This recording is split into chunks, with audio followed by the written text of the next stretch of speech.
Monsieur le ministre du Commerce, Monsieur le ministre de la Santé, Madame la chef de bureau de la Banque européenne de reconstruction et développement en Tunisie, Mesdames et Messieurs les représentants des ministères concernés, santé, transport, TIC, tourisme et artisanat, Mesdames et Messieurs les invités, bonjour. Je tiens tout d'abord à vous remercier, Monsieur le ministre du Commerce, de m'avoir invité à prononcer quelques mots au nom de l'Union européenne dans le cadre de ce séminaire de lancement du PAX, le programme d'appui à la compétitivité des services. Ce projet ambitieux, d'un montant de 20 millions d'euros, sous forme de dons, vise à renforcer le secteur des services pour répondre aux défis actuels en matière de croissance économique et de développement régional. Deux enjeux de forte actualité et qui reçoivent la plus grande attention dans le partenariat de coopération entre l'Union européenne et la Tunisie, non seulement par le biais du programme PAX, mais aussi par une longue liste d'autres programmes récemment adoptés par l'Union européenne qui visent à un développement socio-économique intégré et pérenne des régions défavorisées. Je souhaite dire d'emblée que le PAX est un projet très important, essentiel pour différentes raisons. En premier lieu, les services sont un secteur à haut potentiel de développement en Tunisie.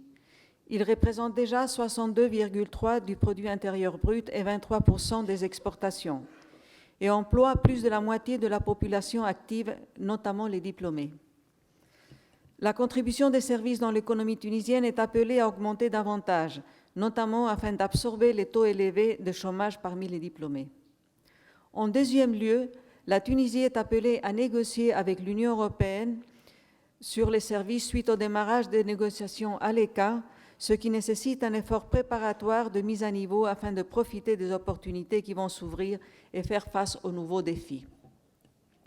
Notre coopération est donc un exemple concret de mise en cohérence des politiques de développement et de la politique commerciale.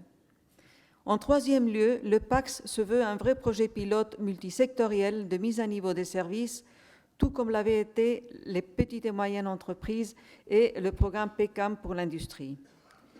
Il offre aux opérateurs du secteur un incitant de plus pour réaliser leur mise à niveau avec l'appui de l'Union européenne et il contribue à l'effort de développement régional à travers un meilleur ciblage des entreprises de services implantées dans les gouvernorats dans le but d'améliorer le tissu entrepreneurial dans les régions.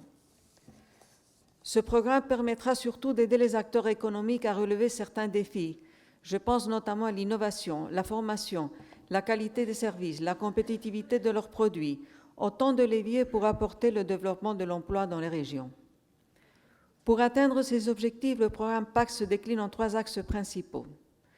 D'une part, le premier axe permettant d'offrir un appui direct et personnalisé aux chefs d'entreprise, y compris les femmes, et au renforcement de la compétitivité des entreprises tunisiennes grâce à l'assistance technique du réseau d'experts internationaux et locaux de la Banque européenne pour la reconstruction et le développement.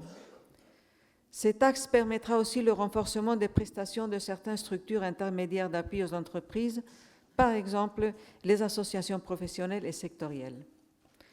D'autre part, le deuxième axe qui renforcera le ministère du Commerce dans son rôle de veille stratégique dans le secteur et de gestion des programmes de mise à niveau en vue de promouvoir le climat des affaires et des entreprises.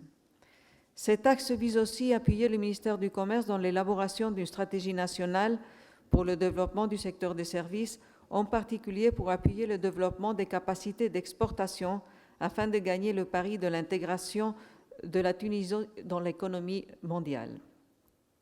Et enfin, le troisième axe qui renforcera la qualité et la sécurité des services de santé publique et privés par la mise en place d'un système de management de la qualité des établissements hospitaliers en vue de leur accréditation par l'INA Santé.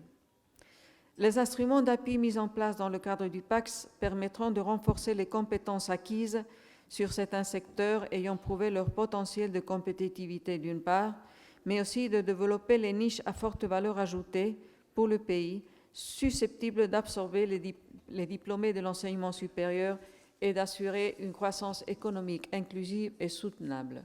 Par exemple, l'exportation de services de santé, les domaines du numérique, les services de communication, etc. Mesdames et Messieurs, je suis confiante que ce programme PAX répond de façon très pragmatique et concrète aux préoccupations des opérateurs économiques et que toutes ces composantes seront couronnées de succès dans la mise en place d'une nouvelle dynamique de la mise à niveau au service des entreprises de services tunisiennes. Merci beaucoup de votre attention.